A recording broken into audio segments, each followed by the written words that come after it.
I ran around New York City as a child, trying to get an STD to kill a pedophile because I didn't believe the government would ever stop him.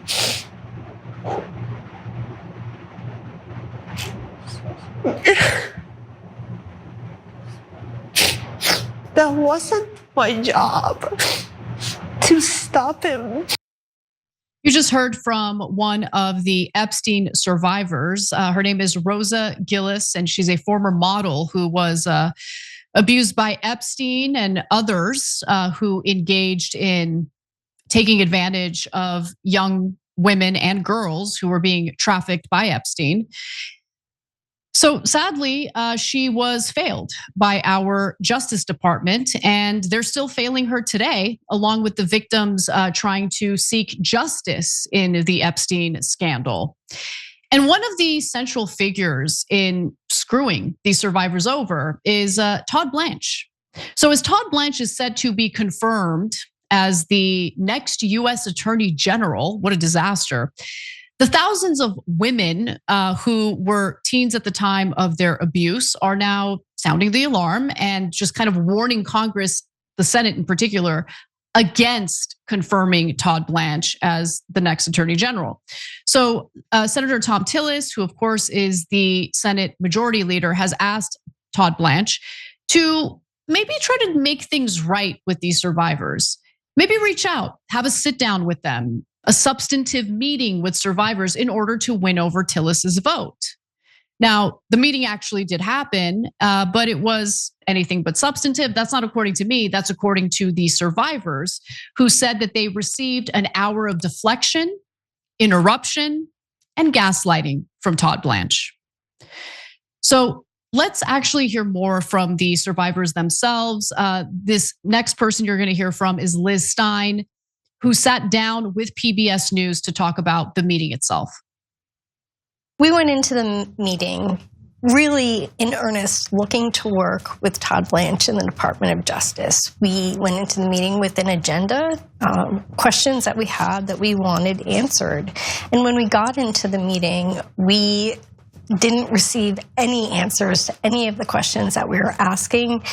He talked around the subjects that we were trying to press him on, and we couldn't really get him to commit to anything. I think that if Todd Blanche even offered us the slightest bit of an olive branch, we would have been satisfied with that, but it just felt like more of the same over and over again.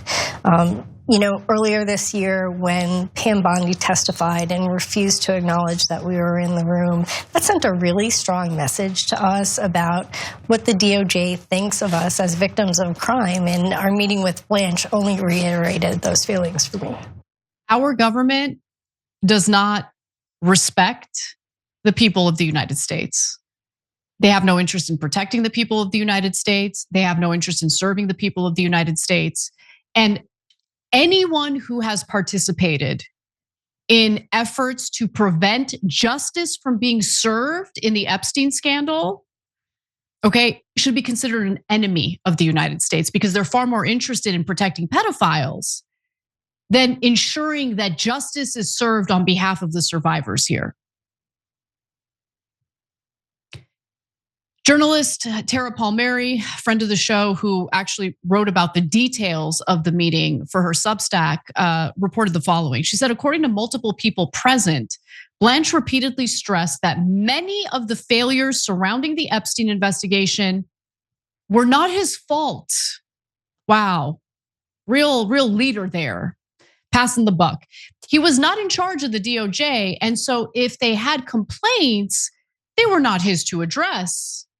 Instead, Blanche directed survivors back to the FBI, an agency that, if Blanche is confirmed by the Senate, will fall under his official control, and that remains within his unofficial control now acting Attorney General.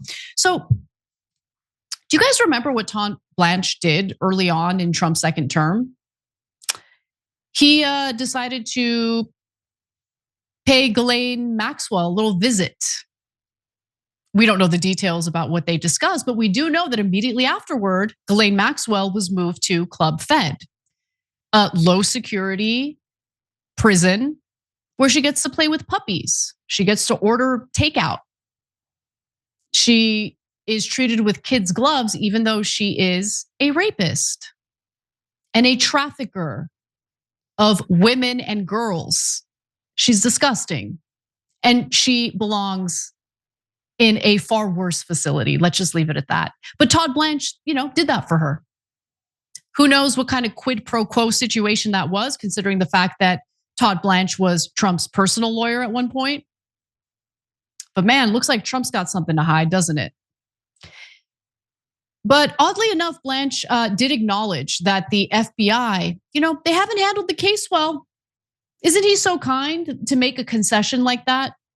But when survivors pressed him to characterize those failures as negligence or commit to reopening investigations, Blanche stopped short because he's in the pedophile protection racket. That's what Blanche is interested in. That's what Blanche is interested in.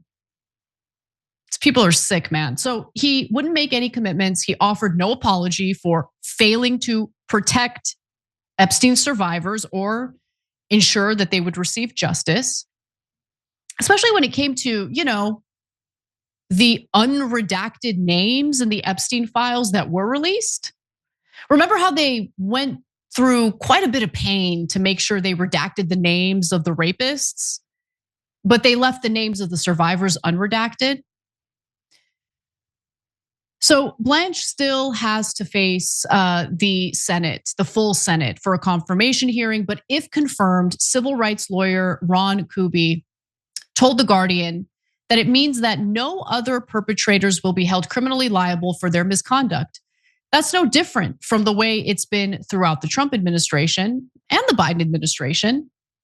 All the millionaires and billionaires and hangers-on and others in Epstein's orbit who, enabled him have not been brought to justice, and they're not going to be. Which brings us back to Rosa Gillis, who was the 18-year-old model from Uzbekistan when she unfortunately crossed paths with Epstein. She met Epstein back in 2008 while modeling for a modeling agency known as MC2, and soon became Epstein's secretary after it was revealed that she was drowning in debt from her agency. So this agency is super sus. Okay, let's just put it that way. But no one should start off a career for any company or agency with the company or agency putting them in debt to begin with. But that's what happened. And then she becomes, an indentured servant. And how do you think that plays out when she is introduced to Epstein? Well, she's about to explain in the next clip. Take a look. What I was told, all I do is pick up the phone and say, Florida Science Foundation, may I help you? Unbeknownst to Rosa, Epstein had just pled guilty in Florida to soliciting prostitution from a minor. He was serving jail time on a work release program.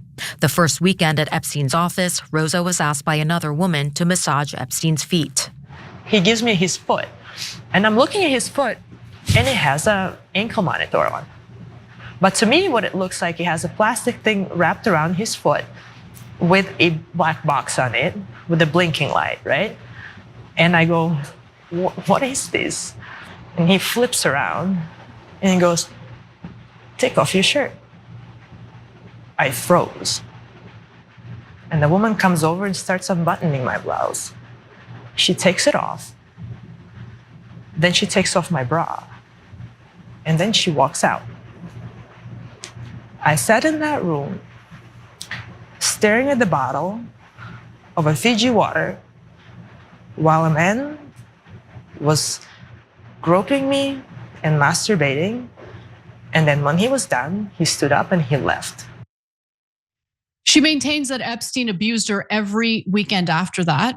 And she also says that there were many people who knew, but no one did anything to protect her. Take a look. She is still haunted by an encounter she had one morning at Epstein's mansion with a man in uniform, someone she thought was a sheriff. I thought to myself, thank you. This is going to be the day that this all stops. Followed the sheriff walked in, Jeffrey. They giggled, they laughed together, they buddied it up.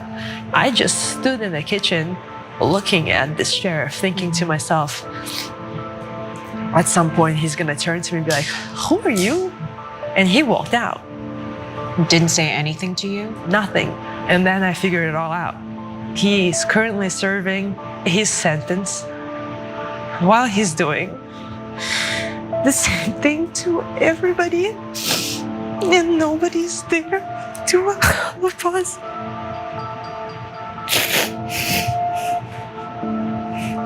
He was wearing an ankle monitor. He didn't stop what he was doing while convicted. He was doing the same thing. So after Jeffrey Epstein got that sweetheart deal and was allowed to leave prison during his sentence for sex trafficking, and then come back, report back at night, he was out and about committing more of these assaults on young women and girls. Not a single person other than Epstein and Ghislaine Maxwell have faced charges for roles related to Gillis's abuse, and thousands of others.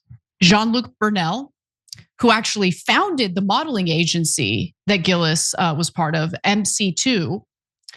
Well, Burnell signed Gillis and was found dead in a French jail cell back in 2022 and will never face a trial.